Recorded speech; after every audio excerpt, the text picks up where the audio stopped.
Jiwa itu sebenarnya cuman bayem panjenengan kasih kobis. Kira-kira jiwanya nanti sakitnya. Bisa jiwanya kena kolesterol loh. Bismillahirrahmanirrahim. A'udzu billahi minasyaitonir rajim. Wa a'udzu bika rabbi min hamazatis syayatin. Wa a'udzu bika rabbi an yahdurun. Bismillahi. Assalamualaikum warahmatullahi wabarakatuh. Innal hamda wa lahul hamdu kulluhu wa na'budu iyyahu wa lahul ibadatu kulluhu wa nashkuru iyyahu wa lahu syukru kulluhu. Allahumma salli ala jami'in nabiyyin wal mursalin wa ala sayyidina Muhammadin wa ala alihi wa ashabi ajma'in birahmatika ya arhamar rahimin. Sebelumnya mari sama-sama kita memohon ampun untuk kesalahan kita. Sebagai manusia biasa, tidak lupa kita memohonkan ampunan untuk kesalahan kedua orang tua kita, karib kerabat kita, keluarga kita, anak cucu kita, dan siapa saja yang telah dipertemukan oleh Allah dengan kita. Tidak lupa kita memohonkan ampunan untuk siapa saja yang mempunyai peran andil dalam terwujudnya kemerdekaan Republik Indonesia. Semoga Allah senantiasa memberikan ampunannya sebagaimana ampunan yang telah diberikan kepada para nabi. Ala hadini wa ala kulli yatini amdin salihah. Hayya ala kiratin furqan al-Fatihah. A'udzubillahi minasyaitonir rajim. Bismillahirrahmanirrahim. Alhamdulillahirabbil alamin. Ar-Rahmanir Rahim. Maliki yaumiddin. Iyyaka na'budu wa iyyaka nasta'in. Ihdinas siratal mustaqim. Siratal ladzina an'amta 'alaihim ghairil maghdubi 'alaihim waladdallin. Kifayah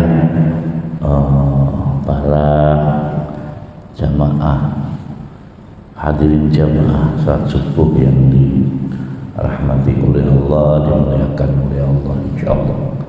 Sehat semuanya Bapak Ibu ya.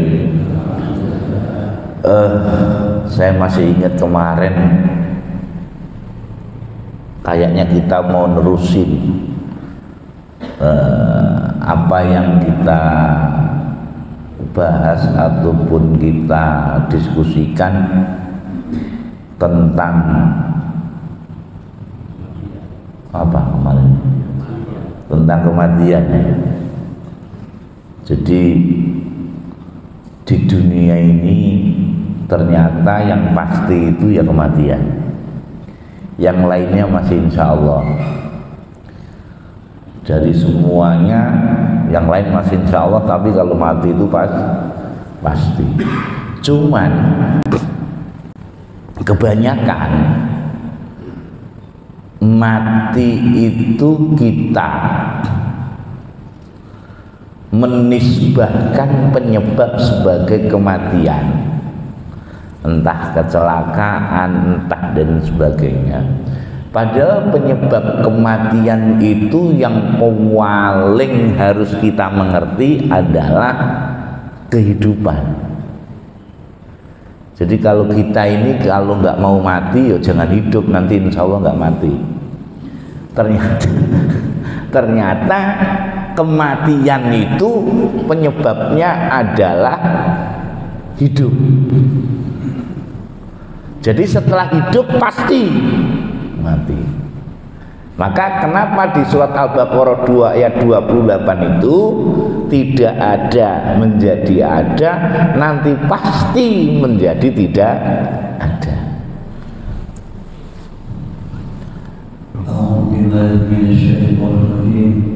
Bismillahirrahmanirrahim. Kaifa takfuruna billahi wa kuntum amwatan fa ahyaakum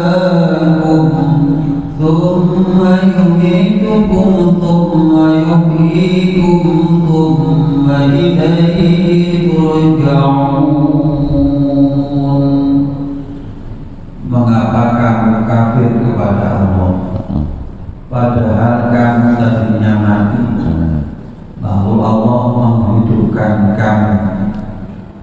kemudian kamu dimatikan dan dihidupkannya kembali, kemudian kepadanya kamu dikembalikan. Kan berarti kematian itu pasti setelah kehidupan. Jadi sebenarnya penyebab kematian itu yang pertama adalah kehidupan. Jadi pokoknya yang hidup pasti nantinya mati, itu yang pertama. Sehingga mungkin tidak akan ada kesalahpahaman di antara kita, dendam di antara kita, ketika ada yang mengatakan bahwa itu adalah penyebab kematian. Yang kedua adalah kontraknya habis. Karena ada yang mungkin, mohon maaf, penyebab kecelakaan sampai hancur-hancur juga belum meninggal. Karena memang kontraknya belum selesai. Surat 7 ayat 34.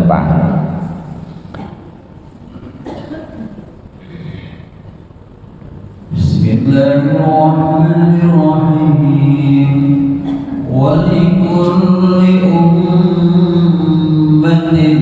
ajal, fa idza jaa ajaluhum la yastakhiruna sa'atan wa la yastaqdimun. Tiap-tiap umat mempunyai batas waktu. Maka apabila telah datang waktunya, mereka tidak dapat mengundurkannya barang sesaat pun dan tidak pula memajukannya. Nah, berarti kontrak ataupun batas kontrak itu memang sudah habis. Nah, pertanyaannya, bagaimana dengan sakit dan lain sebagainya? Ini hanya proses sunatullah. Makanya kalau nggak ada sakit, panjenengan nggak percaya. Misalkan habis ngopi malam, paginya ada yang meninggal teman kita, atau yang ngopi dengan kita, pasti jenengan nggak percaya. Nggak mungkin, ngawur jenengan, dong tadi malam aja habis ngopi sama saya kok. Nah, tetapi ini satu, bahwa berarti masa kontrak kita ini sudah ada batas. Sekarang pertanyaannya, jenengan mau ngerti batas kontraknya enggak gitu? Pengen ngerti apa nggak usah ngerti? Bener. Yang paling terpenting kita ini bagaimana mempersiapkan dan menyongsong itu gitu. Walaupun memang ada, saya yakin karuhun-karuhun panjenengan, pendahulu-pendahulu panjenengan sebelum wafat mungkin ngumpulin anak-anaknya, atau mungkin sudah memberikan waktu walaupun itu dengan tanda, nanti saya meninggalnya saya mau pamit yo. Nanti waktunya waktu rame-ramenya orang, pas karena depan rumahnya itu pasar, sehingga jam berapa rame-ramenya orang, kan gitu. Dan ternyata bahwa ketika Allah, karena ini sudah levelnya dalam artian kata di surat 5 ayat 106 itu, bahwa ketika kita ini sudah menjadi manusia yang mulia di sisi Allah Subhanahu wa ta'ala, maka Allah memberikan info dini. Jadi sudah dikasih info, tapi kita ini tidak boleh ngelak. Walaupun menurut kita kematian itu tidak wajar. Apalagi kalau di Bali itu kan, kalau kecelakaan nanti pasti jadi roh jahat gitu. Itu kalau mereka. Monggo Dan. Bismillahirrahmanirrahim. Ya ayyuhalladzina amanu syahadatu bainakum idza hadarakumul maut حين الوصية الذي وعد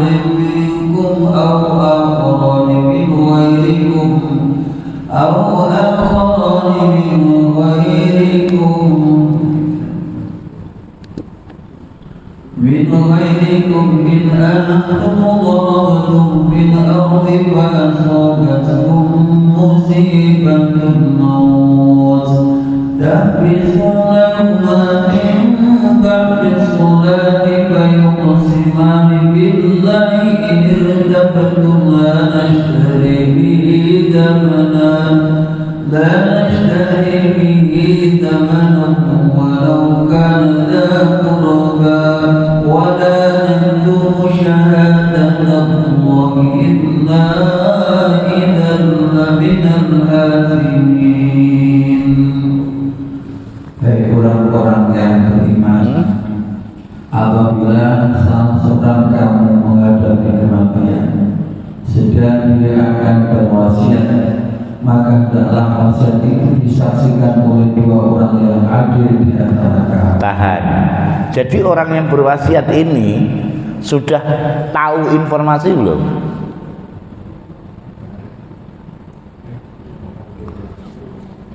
Ya kalau nggak tahu berarti dia nggak mungkin wasiat.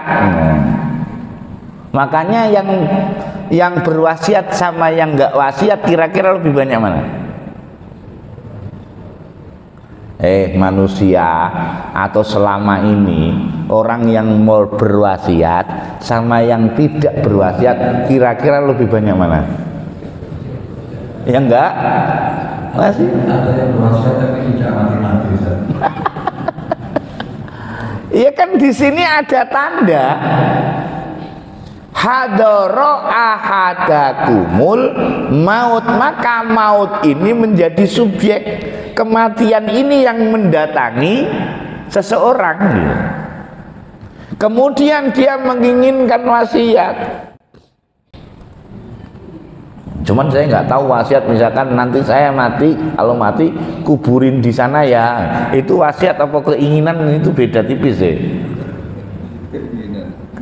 Nah, beda tipis. Karena nanti wasiat itu berkenaan dengan ajaran. Misalkan ngumpulin anak-anaknya sama saudara yang rukun yo, jangan tukaran. Lah itu namanya wasiat tentang ajaran. Nah, di sini bahwa ketika orang menghadapi kematian, dia ingin wasiat, dia manggil saksi. Ya mungkin ini ada keluarga ataupun entah mbah entah paman, ini ada sebelum itu, terus kemudian dia manggil beberapa orang ngomong di depan anak-anaknya ya.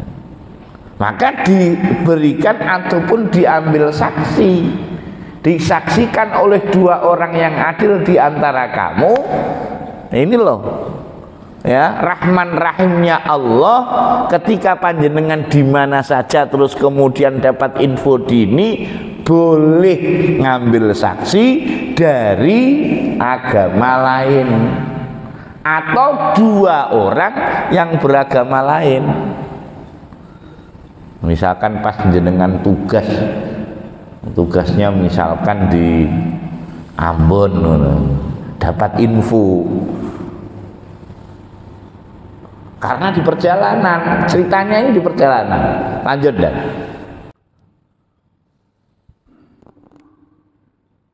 atau dua orang yang berbeda agama dengan kamu. Lanjut. Jika kamu dalam perjalanan di muka bumi lalu kamu ditimpa bahaya kematian. Tahan. Jika kamu di dalam perjalanan lalu kamu ditimpa bahaya kematian, biasanya kalau di jalan bahaya kematiannya apa? Ya, kecelakaan. Kira-kira tahu nggak kita?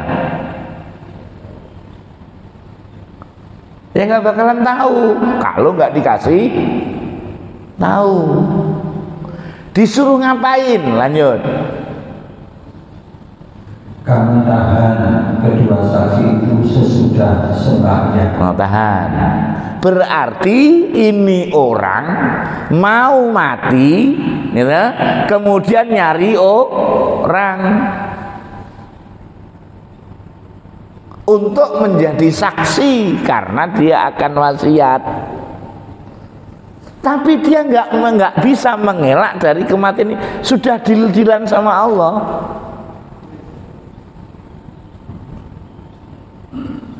Loh, ini tidak semua manusia gitu loh maksudnya. Ada, maka di situ diterangkan apabila kamu ditimpa bahaya kematian dalam perjalanan, kamu tahan kedua saksi itu sesudah sembahyang untuk bersumpah.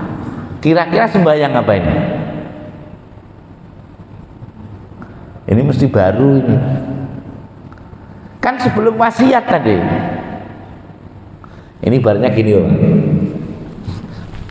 Perjalanan, nanti dulu sembahyang dulu, cari saksi. Ini mau wasiat gitu. Karena sudah ada info. Kalau dalam ayat lain itu tanda kematian. Tapi ini untuk siapa? Lanjut Dan. Lalu mereka keduanya bersumpah dengan nama Allah. Terus, jika kamu ragu-ragu, demi Allah kami tidak akan menukar sumpah ini dengan harga yang sedikit untuk kepentingan seseorang, walaupun dia kali kerabat, dan tidak pula kami menyembunyikan persaksian Allah. Sesungguhnya kami kalau demikian tentulah termasuk orang-orang yang berdosa. Makanya kenapa sih wasiat itu yang berhak adalah orang-orang yang bertakwa? Ini salah satu contoh aja. Kebanyakan yang terjadi itu perselisihan keluarga setelah orang tuanya nggak ada. Tentang apa kira-kira? Tentang harta. Karena orang tuanya nggak wasiat, maka pembagiannya diakomodir sama Allah. Kenapa kira-kira nggak wasiat? Karena memang belum tahu info dini. Maka orang yang berwasiat itu adalah haknya, walaupun si penerjemah tidak berani mengatakan bahwa itu haknya, tapi diartikan kewajiban. Maka di surat 2 ayat 160, coba dah, itu hak kon lil muttaqin 260 apa 180 coba, bukan 180 nya deh.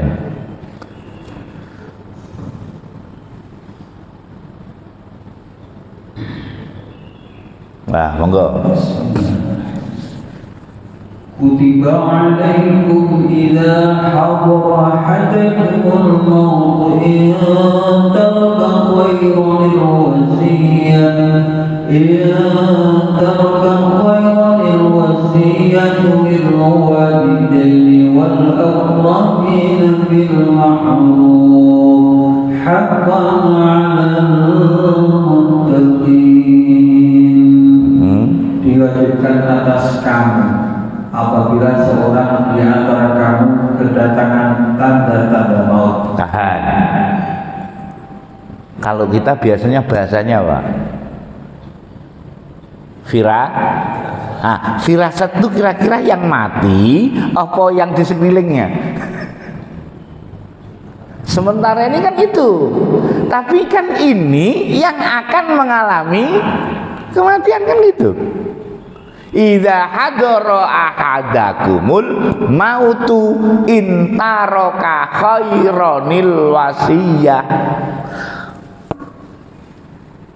Jadi berarti ini orang mau mati, mau meninggalkan wasiat gitu loh.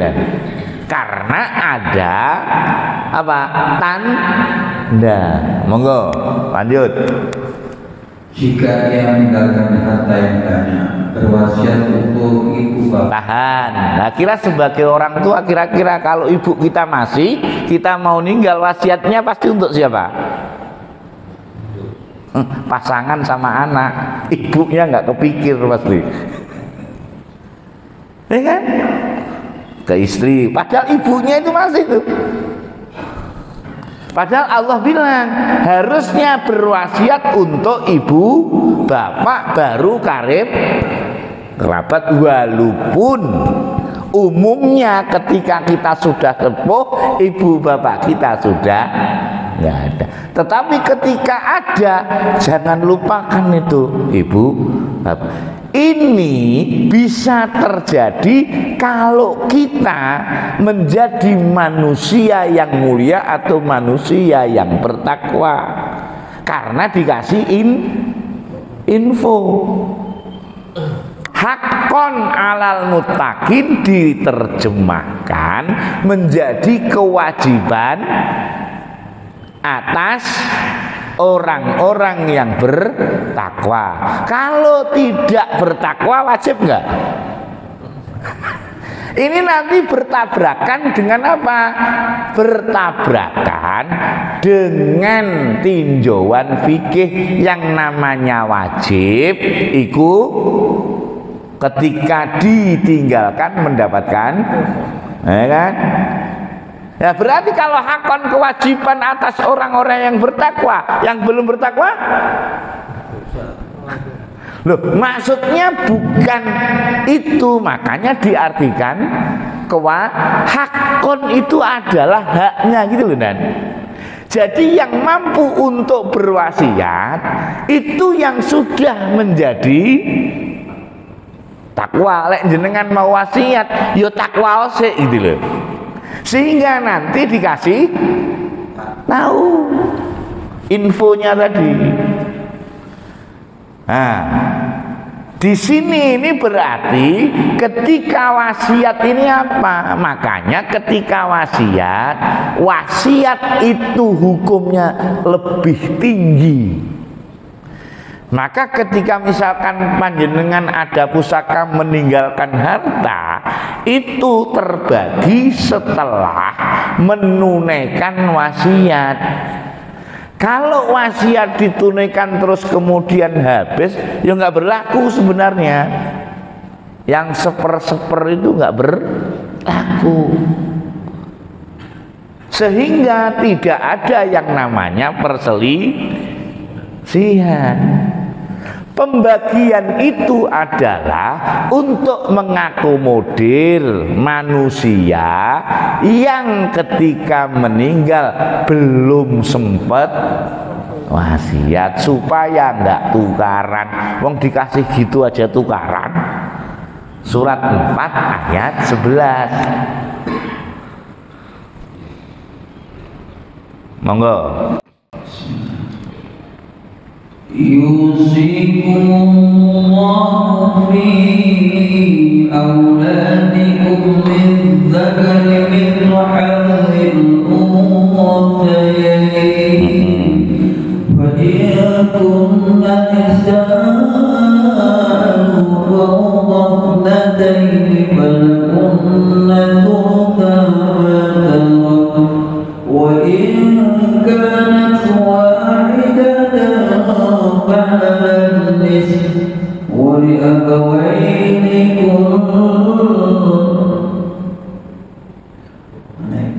ولأبوين كل واحد منهما السدس مما ترك إن كان له ولد فإن لم يكن لهن ولد ورثه أبواه لأمه الثلث فإن كان له إخوة فلأمه السدس من بعد وصية يوصي بها أو دين. آباؤكم وأبناؤكم لا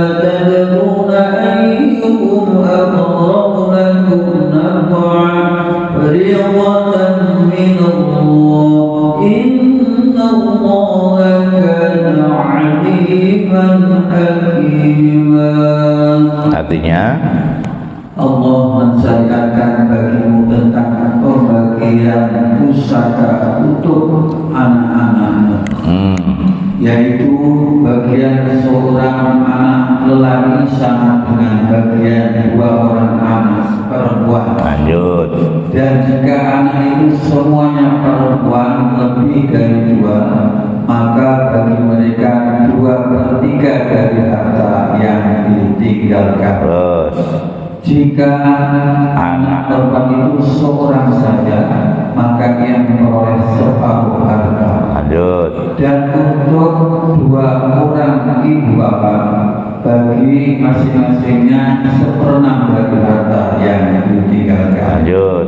Jika yang meninggal itu mempunyai anak, jika orang yang meninggal jika orang yang ini dan masing-masing 1/6 dari harta yang ditinggalkan jika itu mempunyai anak. Oke.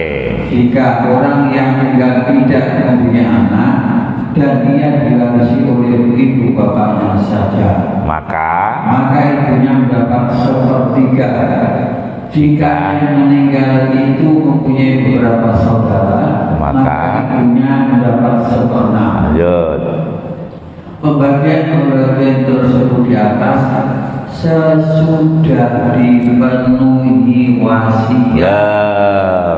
Jadi pembagian itu sesudah ditunaikannya wasiat atau lanjut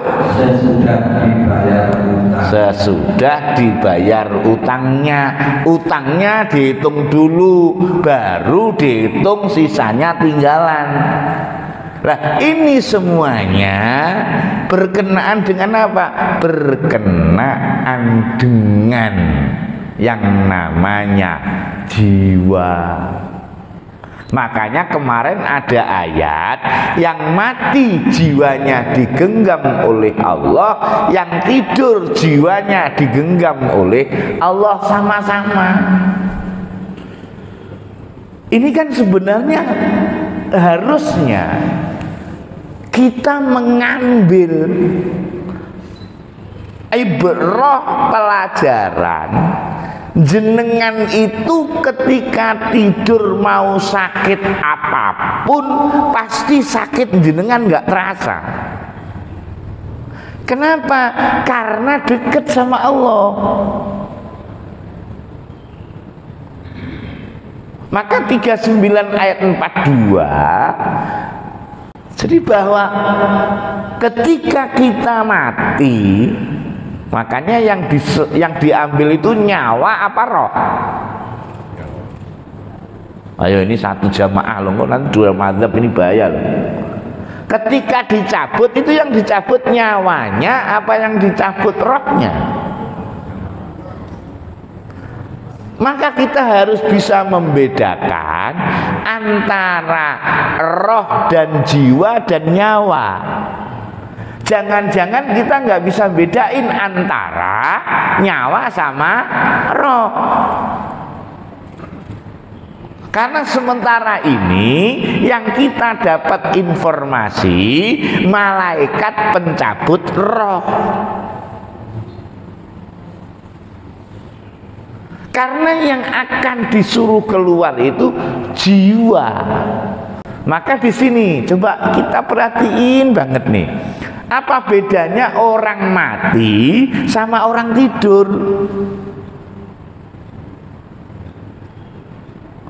Orang mati kira-kira obah nggak? Mulai obah yang ngedeni bocah. Maka orang mati dia nggak gerak. Tapi yang masih hidup tidur dia masih gerak. Kenapa? Karena yang digenggam oleh Allah itu jiwanya tok yang tidur nih. Monggo dah. Allahu yataqabbal anfusa hina mautiha wallati lam tamut bi manamiha fayumsiku allati qada 'alayha al-maut wa yursilu al-ukhra ila Inna fi dzalika laayatin liqaumin yatafakkarun. Artinya Allah memegang jiwa orang memegang matinya. Tahan, yang mati digenggam atau dipegang oleh Allah. Oke, lanjut. Dan memegang jiwa orang yang belum mati di waktu tidur. Nah, yang tidur jiwanya digenggam oleh Allah. Yang sama-sama digenggam, yang satu yang mati sudah nggak gerak. Karena nggak ada rohnya sudah. Yang belum mati ketika tidur jiwanya sama digenggamnya, tapi rohnya masih, maka masih bisa gerak. Maka roh itu adalah energi yang menggerakkan jasad. Maka ketika mati, ketika masih tidur, sakit apapun, pusing apapun pasti sembuh kalau tidur. Kok masih sakit giginya, tidur cenut-cenut, berarti belum tidur.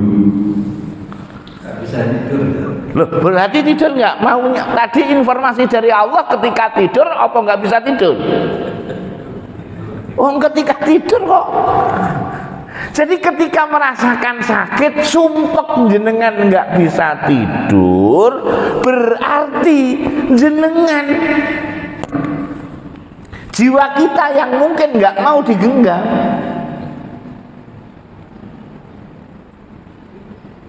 Sehingga yuk kita terasa sakit. Dong, memang yang ngerasain sakit itu jiwa. Kalau nggak percaya, orang jiwanya hilang panjenengan pukulin, aduh ora kira-kira. Nggak ada aduhnya, Pak.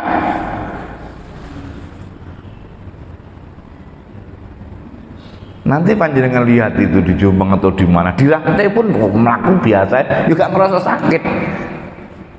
Karena jiwanya entah kemana gitu. Maka di sini bahwa ketika digenggam sama Allah ketika tidur, makanya tidak bisa digoda setan. Pernah panjenengan ketika tidur digoda setan? Pernah? Godanya gimana, Bu? Itu beda. Panjenengan ketika mimpi buruk itu bukan godaan ya. Godaan itu, mohon maaf nih, surat 22 ayat 52. Godaan setan itu menyesatkan. Job disk-nya setan itu menggoda, menyesatkan, bukan nakut-nakutin. Jenengan lebih takut ditakut-takutin pocong apa digoda setan? Ayo. Karena terbukti jenengan kita semuanya ini malah minta digoda. Nih ya, nanti kita buktiin jenengan itu minta digoda setan atau takut digoda setan atau takut sama gendruwo. Mesti gendruwo, setan malah minta digodain. Monggo ya, ini nih contohnya 22 ayat 52.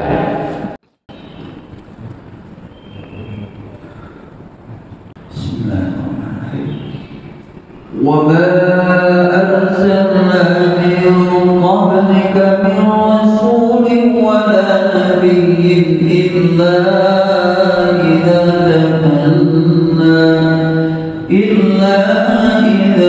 تَمَنَّى أَلْقَى الشَّيْطَانُ فِي أُمْنِيَّتِهِ فَيَنسَخُ اللَّهُ مَا يُلْقِي الشَّيْطَانُ ثُمَّ يُحْكِمُ اللَّهُ آيَاتِهِ وَاللَّهُ عَلِيمٌ حَكِيمٌ. Dan kami tidak mengutus sebelum kamu seorang rasul pun dan tidak pula seorang nabi, melainkan apabila ia mempunyai sesuatu keinginan, setan pun memasukkan godaan-godaan terhadap jadi mungkin nggak panjenengan itu ketika tidur digoda setan? Ya nggak mungkin, karena ketika tidur nggak mungkin jenengan punya keinginan. Tapi panjenengan minta digoda. Pak, ayo Pak, kita ke mall. Ngapain? Lihat-lihat aja. Setelah lihat pasti pengen nggak? Akhirnya digoda.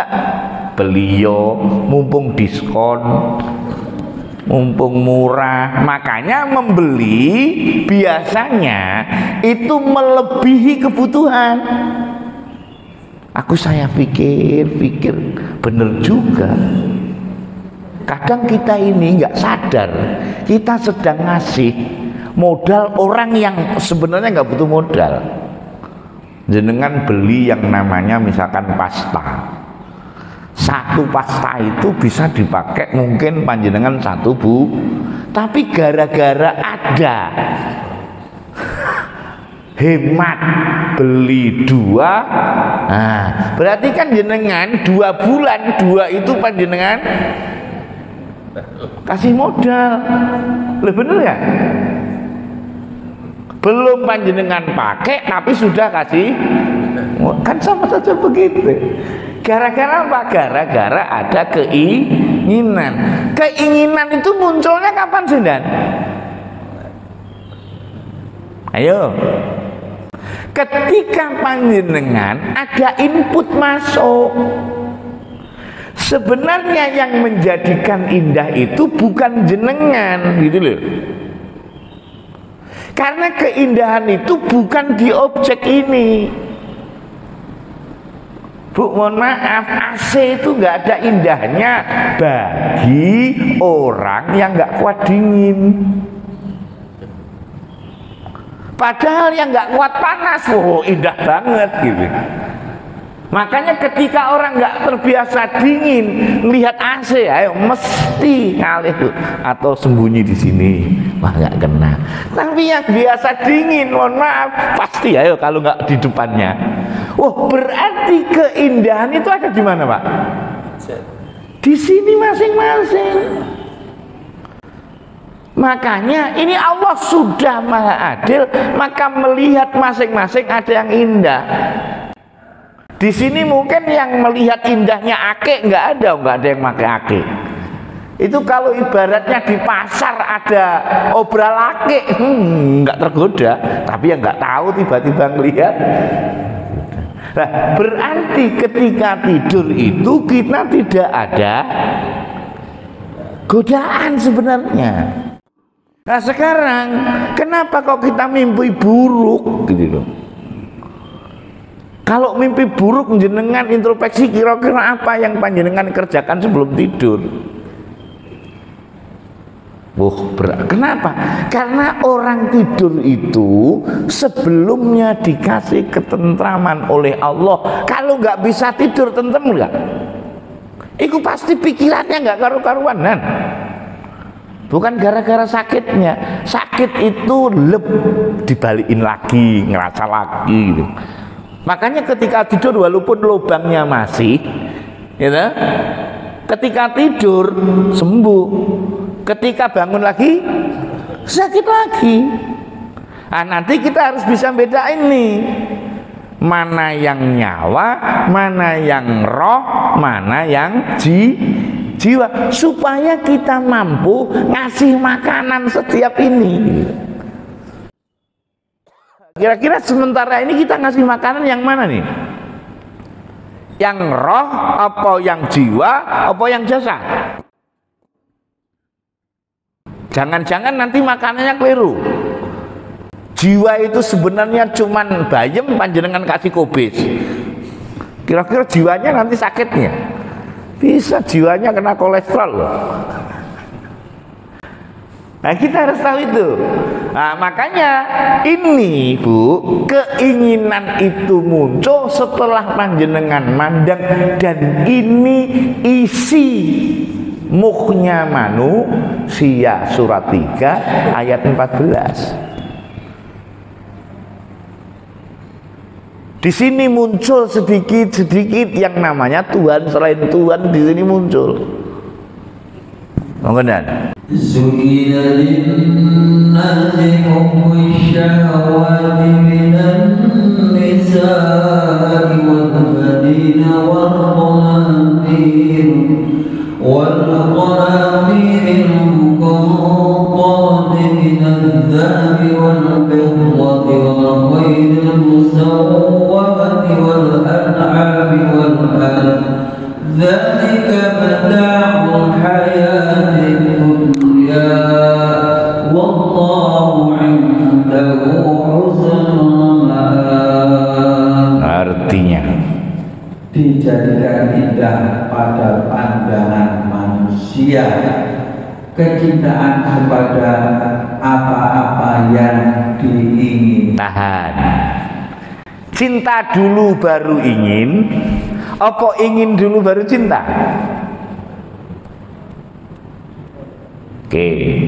Mandang dulu baru cinta, apa cinta dulu baru mandang? Keinginan itu masuk ada gara-gara pandangan, akhirnya kita cinta, balik lagi ingin memiliki.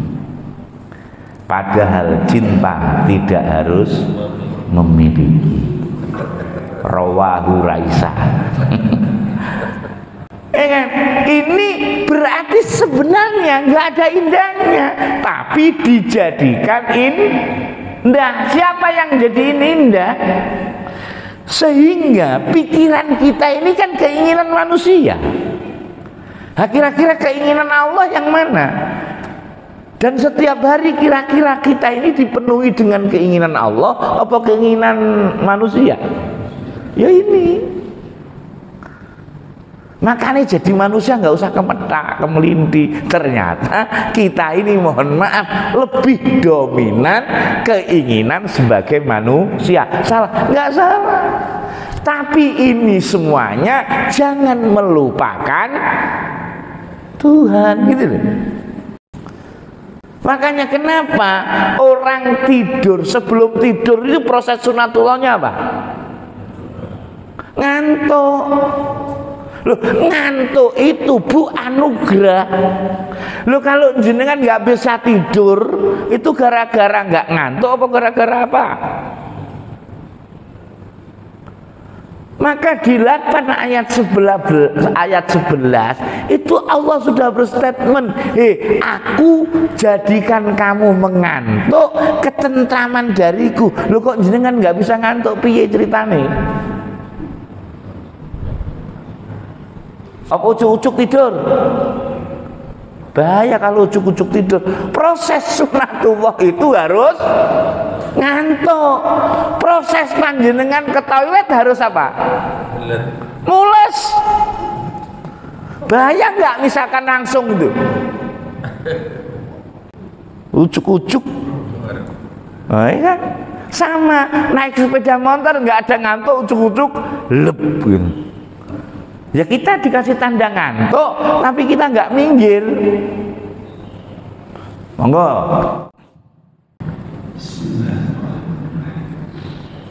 إذ يغشيكم النعاس أمنة منه وينزل عليكم من السماء ماء وينزل عليكم من السماء ماء ليطهركم به ويذهب عنكم رجز الشيطان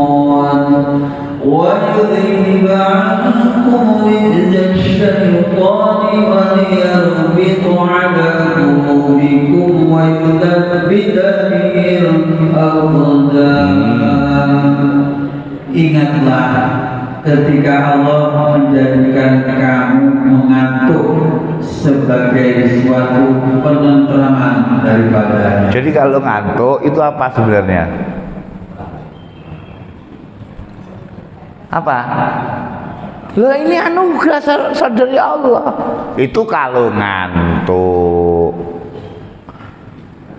Lah kalau ngantukan. Lah iya ini kan berarti kalau udah pagi ngantuk itu ya. Oh berarti anugerah tidur aja. Bedakan antara mengantuk sama ngantukan. Lek ngantukan jadi nih penyakit. Loh, di sini kan berarti ini berkenaan dengan apa kalau tentram itu? Jiwa. Maka bagaimana kita ngasih makanan jiwa? Lah, bagaimana kita ngasih makanan jiwa wong kita nggak tahu komponennya jiwa? Bangunlah jiwanya. Bagaimana mau bangun wong kita nggak tahu mana yang jiwa? Gitu lah. Sehingga panjenengan itu masih ada, saya heran kok. Sampai saya itu tertawa, ya nggak apa-apa, bener gitu aja. Lucu-lucunya cucunya Nabi Adam. Ada roh jahat, ada roh baik. Ya rohnya itu kan sama, usulnya sama. Yang beda itu jiwa, karena memang jiwa dikasih pilihan. Maka kita harus tahu nih, dari penciptaan nanti habis itu dikasih roh, kemudian baru dikasih jiwa. Tapi di dalam komponen manusia, jiwa dan roh ini menyatu. Nah, bersatunya jiwa dan roh disebut nyawa, maka malaikat pencabut nyawa. Roh sama jiwanya dicabut, makanya nggak bisa ngapa-ngapain. Ibaratnya inilah, dan coba nih. Ini kalau ada kopi enak sebenarnya. Jadi ini jasad, gelasnya jasad, air putihnya itu roh. Oke. Nanti jiwanya kopi saya masukkan, bleng. Panjenengan bisa bedain nggak kopi sama airnya? Nggak bisa misahin, maka disebut senyawa. Yang diambil apanya? Nyawa. Berarti air putih sama kopinya. Tinggal apanya? Tinggal gelasnya. Gelas ini disebut jasad dalam bahasa Quran, disebut mayitah dalam bahasa Quran, diterjemahkan sebagai bangkai. Ya, terus kemudian dalam tinjauan fikih disebut jenazah, untuk menghaluskan bahasa. Nah, pertanyaannya sekarang, lah ini yang dimintai pertanggungjawaban yang mana? Gelasnya, air putihnya, apa kopinya? Bahaya, kita ngasih makanan yang air putih, padahal dia tidak pernah dimintai pertanggungjawaban. Makanya tadi kita ini punya keinginan, kecintaan gara-gara apa? Gara-gara ada input ataupun melihat. Jenengan itu Bu, mohon maaf, kesel, sakit hati gara-gara apa? Jenengan pernah nggak diomongin tetangga? Akhirnya sakit hati. Kenapa sakit hati? Karena denger. Makanya di surat As-Sajdah ayat 32 ayat 9, ini prosesinya setelah penciptaan. Casing ataupun jasad diberikan atau ditiupkan ruh, baru softwarenya dikasih. Ini tadi menit apa itu? Titik tanda apa ini? Suruk ya, bukan tanda selesai ya. Lanjut. Tsumma sawwahu wa nafakha fihi min ruhihi wa ja'ala lakum as-sam'a wal absara wal af'idata qad قليلا ما تشكرون. Artinya kemudian dia menyempurnakan dan meniupkan ke dalam tubuhnya roh ciptaannya. roh apa ruh? Roh loh ini. Makanya pendahulu kita ki roh sapa sih duduk ruh. Karena memang beda antara roh sama ruh. Nah, roh itu sebagai baterai yang menyebabkan panjenengan bisa bergerak ibarat HP, gitu. Bisa ada energinya, tapi belum bermanfaat karena belum ada software. Jenengan bisa pakai ini HP gara-gara softwarenya apa gara-gara baterainya? Ya software. Kalau nggak ada softwarenya nggak manfaat. Tapi softwarenya ada, tapi kalau baterainya entek ya podo ae. Jadi pendengaran, penglihatan dan hati yang bahasa Arabnya fuad ini yang membentuk manusia. Nah, pertanyaannya, pendengaran, penglihatan, hati itu letaknya di mana? Kalau di organ kita sebelah mana nih? Atas. Makanya panjenengan ketika umroh disuruh tahallul. Tahallul itu apa, Pak? Yang ngomong nyukur siapa? Loh, di surat 2 ayat 197 itu disuruh potong kepala, bukan rambut. Nah, coba, nah, 2 197. 96, 196. Monggo dan nanti sampai motong kepala ya.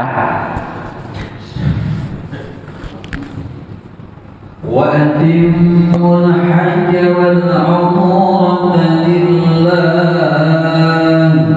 فَإِنْ أُحْصِرْتُمْ فَمَا اسْتَيْسَرَ مِنَ الْهَدْيِ وَلَا تَحْلِقُوا رُؤُوسَكُمْ حَتَّى يَبْلُغَ الْهَدْيُ مَحِلَّهُ. Wala tahliqu ru'us, iku rambut apa kepala? Kepala.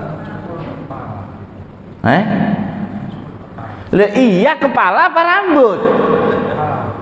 Kepala, karena kepala ini yang membuat kita ini sedih, membuat kita ini rasa sakit hati, ya di sini ini.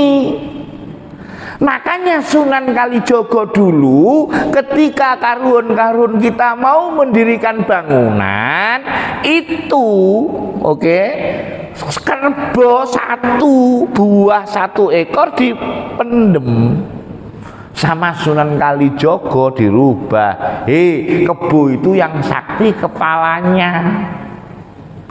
Maka kamu potong kepalanya aja yang kamu pendem, mergane dagingnya rapate akeh, badannya disuruh bagi-bagi. Nah sekarang yang dipotong maksudnya tahallul itu apa berarti? Nyukur apa? Nyukur kepala lo ya, bukan rambut lo. Nanti mesti dirubah rambut kepala itu.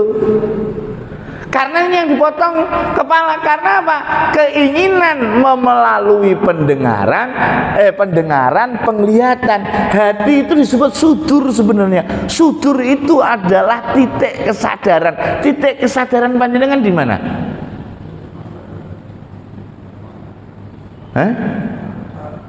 Jenengan kalau sadar megang apa? Maka panjenengan ketika dipukul sini pasti jenengan nggak sadar. Nah, ini yang dimaksud jiwa sebagai software. Maka orang mencuri gara-gara apa?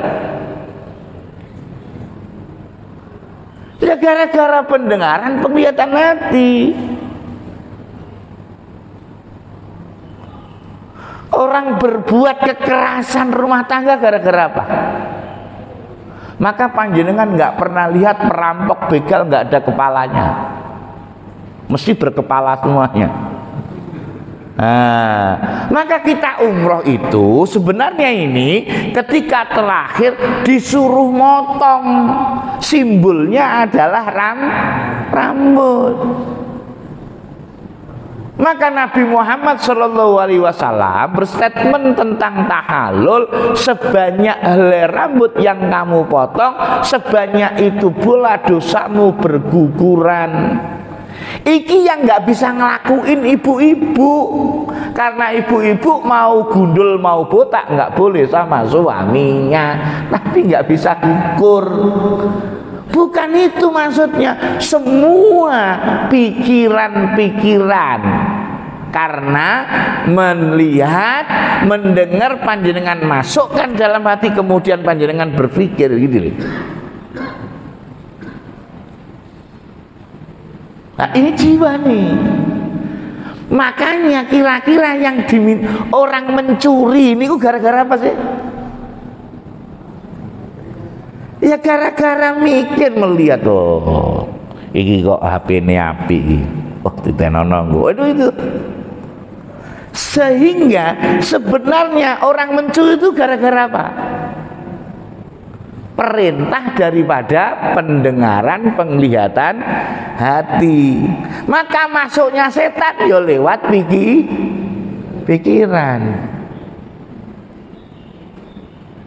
Makanya yang dimintai nanti pertanggungjawaban adalah 1736 itu pendengaran, penglihatan hati.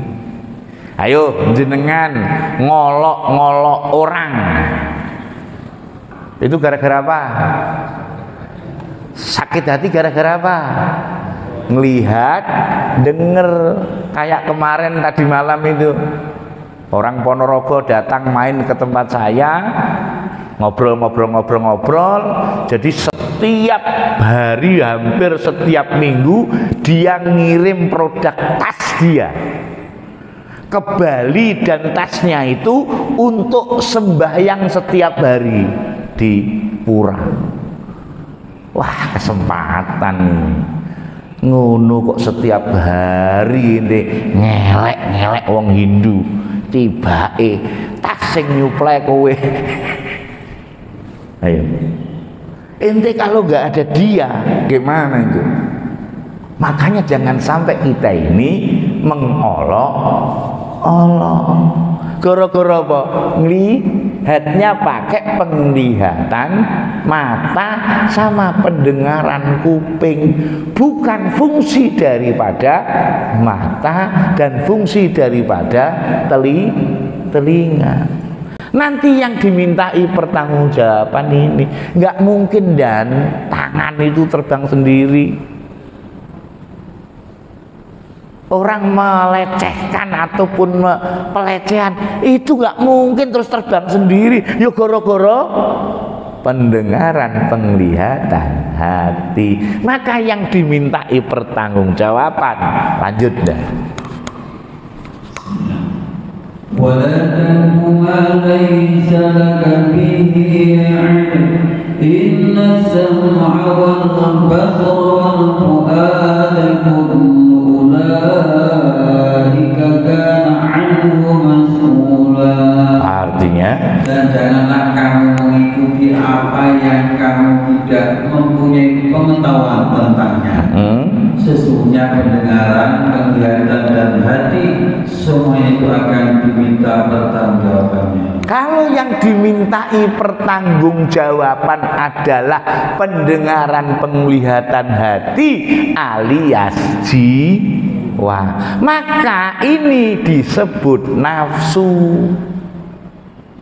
Karena orang nafsu itu pasti melalui pendengaran, penglihatan, dimasukkan ke dalam hatinya, maka muncullah nafsu itu. Maka nafsu ini sebenarnya ini cuman pendengaran kita ditongkrongin oleh iblis. ditongkrongin oleh setan. Penglihatan kita ditongkrongi oleh setan, sehingga isinya itu nggak seneng aja. Karena apa? Rahmatnya jauh. Ini munculnya di sini. Sekarang kalau yang dimintai pertanggungjawaban ini, jiwa ini, mohon maaf nih, perbuatan kejahatan dan kejelekan awalnya dari mana? Dari jiwa. Makanya dimintai pertanggungjawaban. Kebaikan awalnya datang dari mana? Sama, pendengaran, penglihatan, hati. Pendengaran, penglihatan hati kita ini lebih banyak dipakai untuk apa? Maka di surat 7 ayat 179, kunci sukses masuk neraka tanpa hisab. Kalau mau masuk neraka, silahkan kerjain ini.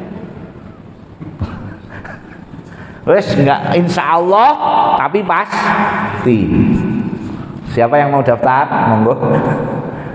Dan sesungguhnya kami jadikan untuk isi neraka jahanam kebanyakan dari jin dan manusia.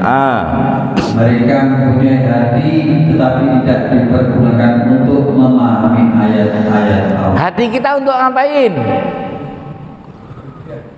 Ya untuk ngeluh, untuk sambat, ngerasain benturan sana sini, tapi tidak untuk memahami ayat-ayat Allah. Jenengan itu gini lo latihan, kalau panjenengan mau masuk surga itu di dunia itu jangan sok sambat, karena di surga itu nggak ada yang sambat. Di surga itu ada yang ngeluh nggak? Nggak ada. Maka latihannya gimana? Ya jangan banyak ngeluh.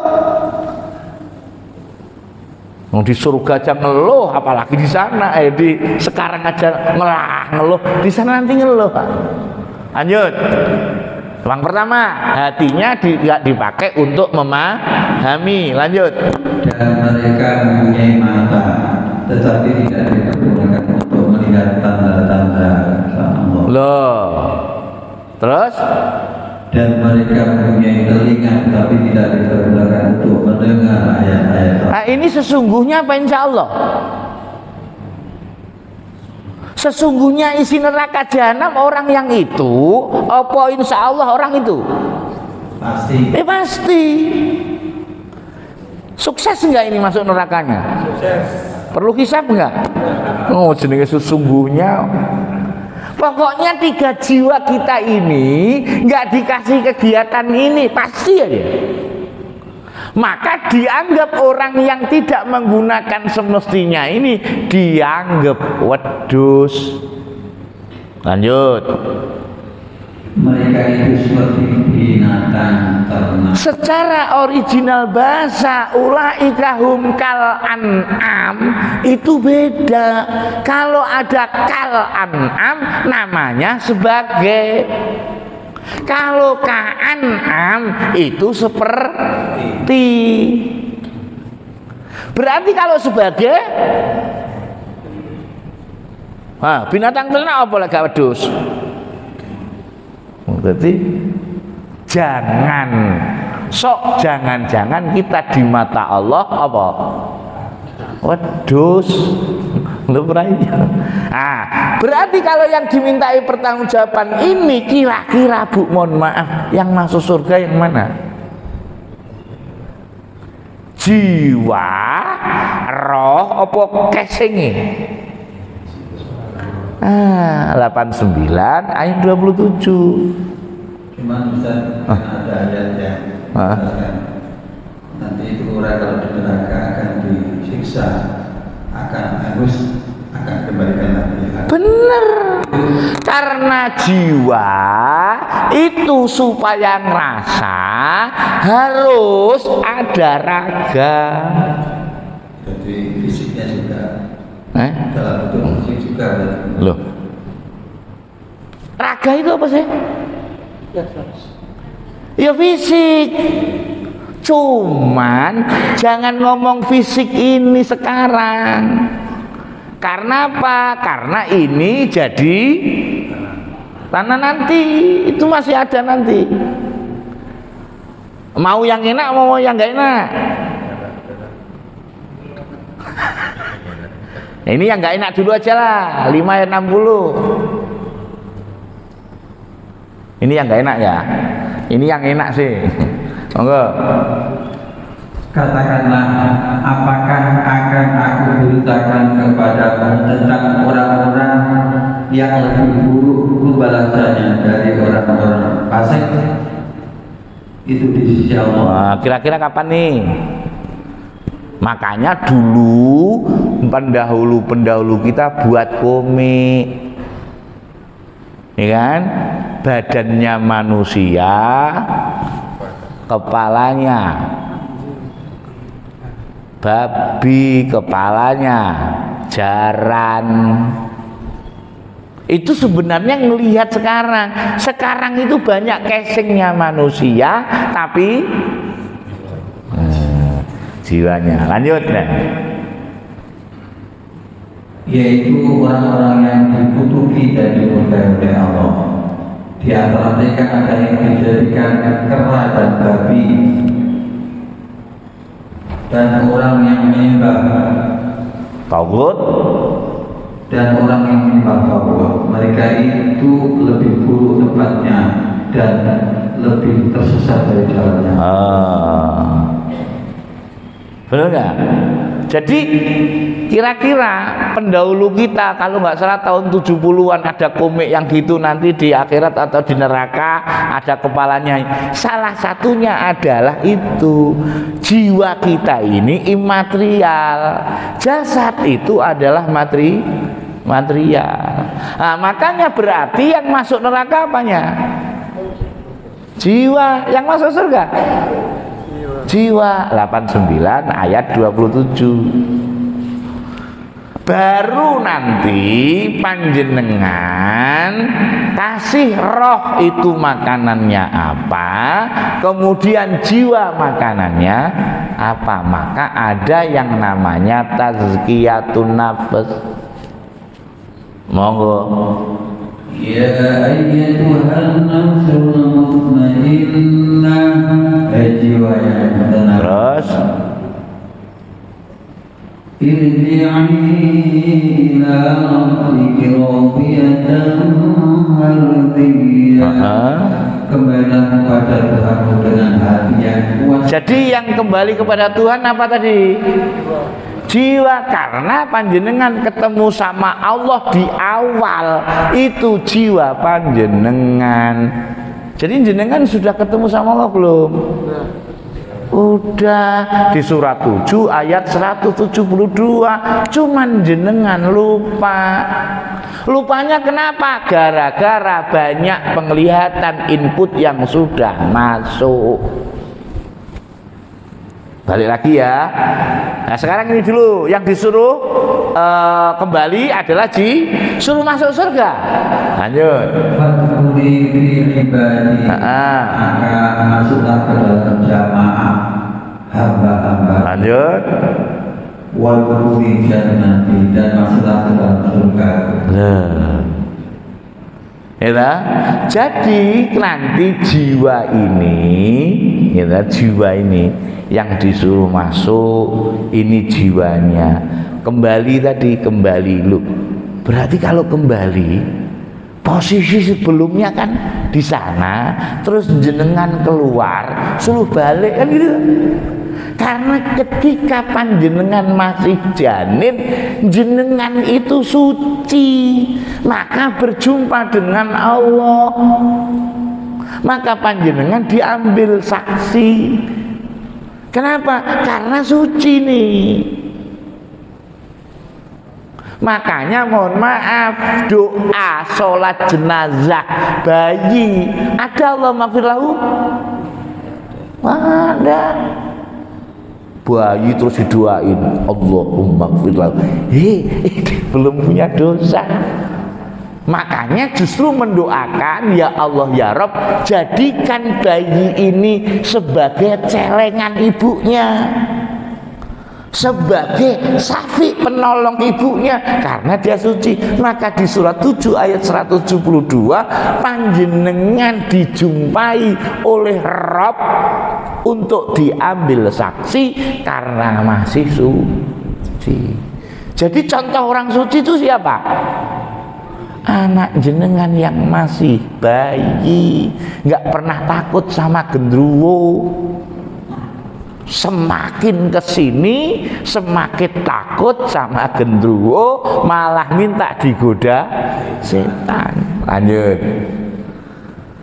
Dan ingatlah ketika Tuhan mengeluarkan keturunan anak-anak Adam dari sulbi mereka, dan Allah mengambil kesaksian terhadap jiwa mereka seraya berfirman, bukankah aku ini Tuhanmu? Mereka menjawab, betul engkau Tuhan kami. Tahan, yang jawab siapa tadi? Jiwa kan tadi di awal terhadap jiwa. Maka anak-anak itu jiwanya bersih. Kalau jiwanya bersih, nggak mungkin sedih, nggak mungkin khawatir. Bayi panjenengan dulu, anak-anak kita dulu ketika bayi ada susahnya nggak? Nggak ada. Nangis gara-gara apa? Lapar, berarti insting. Nangis lagi gara-gara apa? Ya pipis, risih. Nangis gara-gara apa? Karena dicakot, digigit nyamuk, digigit. Nah, sekarang pertanyaannya, selain bayi yang nggak sedih, nggak khawatir, siapa? Jenengan nggak pernah khawatir? Belgedes pasti ada, sedih dikit, diomelin pasangan dikit, asem. Nah, ternyata yang nggak pernah sedih, nggak pernah khawatir itu wali. Berarti sebenarnya panjenengan kita semuanya yang bahkum bauti, berarti sudah pernah nggak sama Allah ditaruh wali di rumah jenengan? Cuman nggak ngeh aja. Maka di surat 10:62 wali. Makanya jenengan itu kalau punya cucu kecil, suatu saat suruh tidur di tempat nenek kakeknya sampai yang lihat jam 12, jam 1, walaupun nggak ada ibunya, kira-kira nangis nggak? Enggak, itu malah ketawa sendiri karena temennya ngajak main. Monggo. Ingatlah sesungguhnya wali-wali Allah itu tidak ada kekhawatiran terhadap mereka dan tidak pula mereka bersedih hati. Jadi nggak usah adu-adu. Jenengan lihat yang di sini itu kira-kira yang nggak pernah sedih, nggak khawatir, nggak sambat, nggak ngeluh, wali. Ikutono. Mbuh wali murid, mbuh wali. Oke, nah ini sampai sini nih. Ini untuk mensucikan jiwanya kayak mana ini? Cuman sementara ini jenengan mensucikan jiwa. Makanya ketika puasa panjenengan bayar zakat fitrah supaya jiwanya balik bayi gitu loh. Cuman harus diawali dengan apa? Puasa. Puasa itu nahan apa dan? Nafsu itu apa? Keinginan. Nah, keinginan itu di mana? Maksudnya suruh nahan mata. Ini kebalik. Waktu puasa Ramadan malah geruduk-geruduk, minta digoda, bala-bala, ute-ute, terus apa maneh orson, kolak. Iki poso apa malah inilah gara-gara mohon maaf pertahanan coro kita kiper itu kita mau diserang gitu. Nyerangnya puasa itu kapan sih? Setan tuh nyerang waktu puasa kapan? Waktu mau buka, Bu. Ayo, kalau nggak percaya nanti di masing-masing ngajak keluarga, panjenengan lihat anak-anak jenengan itu dengan adiknya gimana? Timbul egonya tinggi atau timbul rahmahnya yang tinggi? Loh, rebutan berarti yang muncul apa? Ego. Itu persis sama ketika kalau saya itu umroh. Asem. Ternyata Pak, memikirkan nasib orang itu kalau di Arab bukan ibadah. Makanya kalau makan ngambil bruk, wih selalu banyak, padahal nggak habis. Karena dia anggap bukan ibadah. Ibadah itu yang cepet-cepet pulang dari masjid, oh langsung itu habis subuh. Bruk, nggak pernah memikirkan yang belakang gimana kalau nggak kebagian, karena ternyata bagi mensisakan untuk orang lain mungkin menurut dia bukan ibadah. Mensucikan itu harus dengan zakat. Zakat itu artinya hasil. Nanti panjenengan suci dari mempertuhan apa yang kita miliki, dari tenaga, pikiran dan lain sebagainya, sehingga nanti jiwa kita ketika dalam titik delta kematian jenengan dikasih uruk salam terakhir di 16 ayat 32. Kalau jiwa sudah suci, mesti yang datang itu malaikat yang nasita. Nasita itu kan mohon maaf kayak nama perempuan tuh. Lek garga itu nama kayak gitu. Maka 1632 gimana caranya?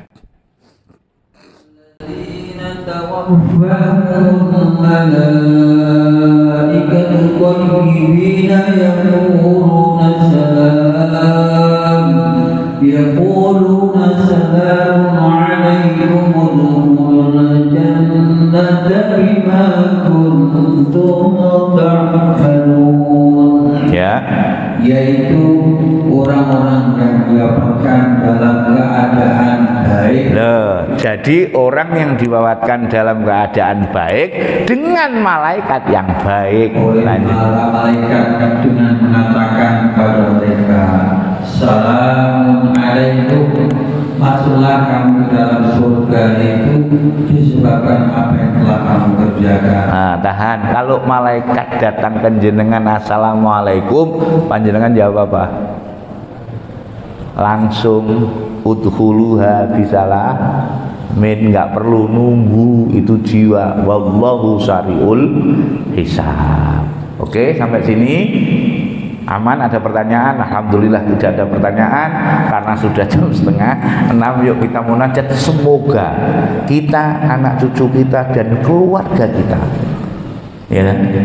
Semoga dijadikan oleh Allah hamba Allah yang diwafatkan dengan keadaan thayyibin oleh para malaikat yang mengucapkan salamun alaikum ala hadiniyah wa ala kulli niyatin shawiyah hayya radikum furqan al-fatihah.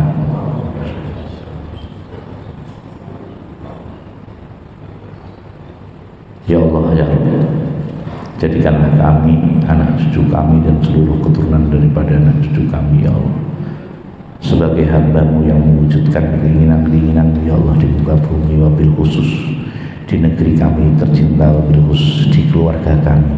Innaka ala kulli syai'in qadir. Rabbana ja'alna muslimina lak wa min dzurriyyatina ummatan muslimatan lak wa arina manasikana wa tub alaina innaka antat tawwabur rahim. Rabbana atina min ladunka rahmatan wa hab lana min amrina rasyada.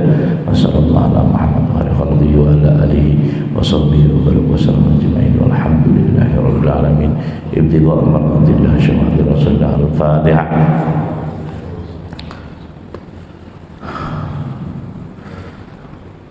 Kifayah kepada Allah lah. Saya mohon ampun kepada panjenengan semuanya. Saya mohon maaf lahir batin. Wallahul muwaffiq ila aqwamit thoriq. Assalamualaikum warahmatullahi wabarakatuh. Allah. Pak Mudren. Allah. Mohon maaf lahir batin. Mohon maaf lahir batin nggih.